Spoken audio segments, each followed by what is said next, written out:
सुट्टीचा दिवस असला की आपल्याला रुटीनची कामं करायलाही बराच उशीर होतो आणि आज माझं तसंच काहीतरी झालेलं. घरात आले, स्वतःचं आवरलं, स्वयंपाक बनवायला घेतल्या, भाकरी वगैरे बनवून झाल्या. आता काल तूप बनवलं म्हणजे आज कढी बनवणं हे आमच्याकडे फिक्स आहे. मग बाजरीची भाकरी, कढी आणि मेथीची भाजी असं मस्त जेवण केलं.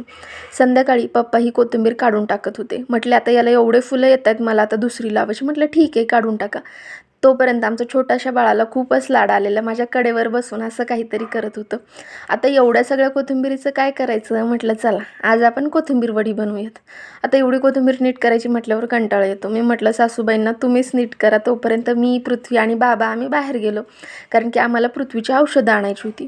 मग औषधं वगैरे आणली, घरी आले आणि कोथिंबीर वडी बनवायला लागली. आता वडी बनवायची म्हटल्यावर भरपूर वेळ जातो.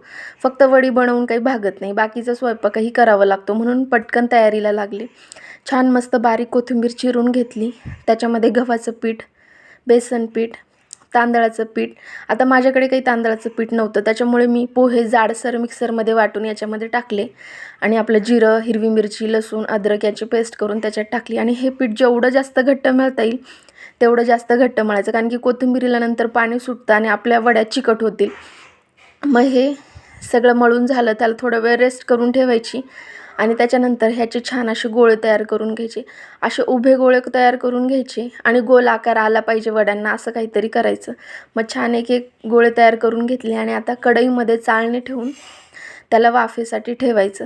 आता माझ्याकडे स्टीमर नाही आहे म्हणून मी कढईत करते, तुम्ही स्टीमरमध्येही ठेवू शकता. आता 10 मिनटानंतर ह्या वड्या जेव्हा थंड होतील त्याला असं गोल आकारामध्ये कट करायचं. मीडियम गॅसवरती तेल गरम करून त्याच्यात ह्या वड्या खरपूस होईपर्यंत छान तळून घ्यायच्या. आता वड्यांना स्टार्टिंगला जास्त हलवायचं नाही, त्या खुसखुशीत असल्यामुळे त्या पटकन मोडून जातात. आणि नंतर हलवायचं आणि छान खरपूस होईपर्यंत त्याला भाजून घ्यायचं.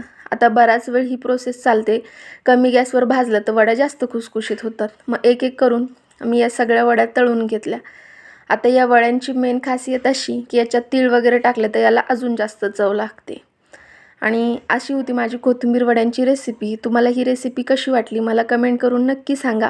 आणि अशा छान छान रेसिपीज आणि माझा डेली व्लॉग बघण्यासाठी या चॅनलला नक्की सबस्क्राईब करा. चला भेटूया नेक्स्ट व्लॉगमध्ये. बाय.